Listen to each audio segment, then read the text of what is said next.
Xiaomi is a Chinese tech giant who are adamant to shoehorn themselves into every aspect of our daily lives. The brand, known primarily for their mobile phones, produces or markets a vast spread of products, including, but not limited to, Roombas, pens, water filters, air purifiers, toys for the young and old. I mean, the list goes on and on, it just goes. The brand apparently aims to improve the daily lives of consumers with the help of products that interconnect with each other within the Xiaomi ecosystem. A trend clearly visible and common to almost all Xiaomi products is the integration of battery technology. So if you can conjure any product that could take a battery, Xiaomi is either already producing it, or it's just a matter of time before they do. On to the subject of our video. The Xiaomi Qicycle EF1, as seen here, is one of their two products aimed at personal mobility. The other one being the electric scooter, ever rising in popularity, that was even featured in a South Park episode. The main purpose of such products is not to cycle all the way to your job that is 30 kilometers away, but rather aimed at the problem of the first and last kilometers of a commute or of any kind of travel where you're forced to travel a distance often too far for walking, but too close to take a car. This doesn't mean you couldn't travel further with the bike.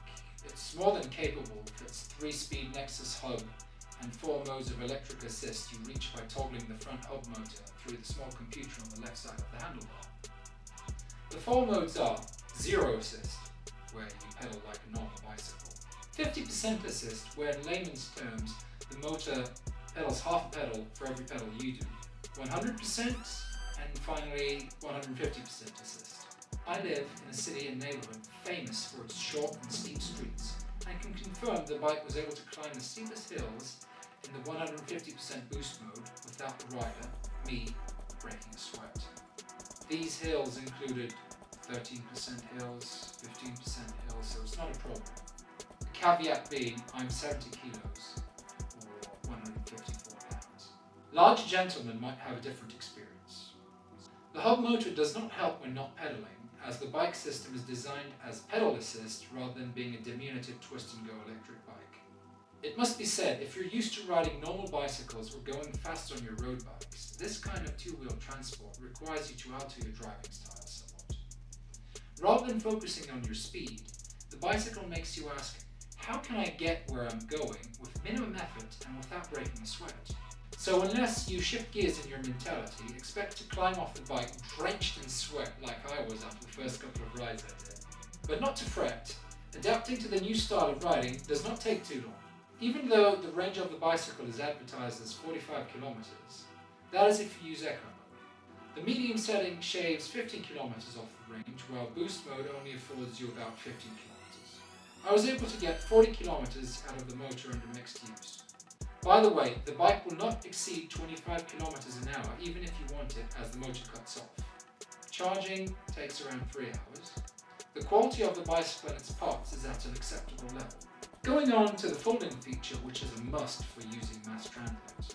Although the Qicycle cannot miniaturize itself as good as the Brompton, which is the class leader, some practice does indeed make perfect, and the bike can be folded to a 100 cm long hunk of wheels and aluminium tubes. Some good news is I was able to discover it was indeed possible to scoot the bike along on its front wheel while in the folded position, for which your back will thank you endlessly, as the 14.5 kilogram weight could get old pretty quickly during transfers in train stations or such, where unfolding the bike completely might not be necessarily possible. If you need to lock the bike up at any point, using the seat post hole that passes through the battery is the only safe spot, as the frame has no triangle shapes to thread a chain through otherwise. To summarise, I would recommend the Xiaomi Qicycle EF1. It will definitely whisk you off your feet and take you down the path less explored, or to the train station on High Street, whichever one first. I honestly do not believe it has a real competitor in the price range at the time of recording. So stay safe, and ride on.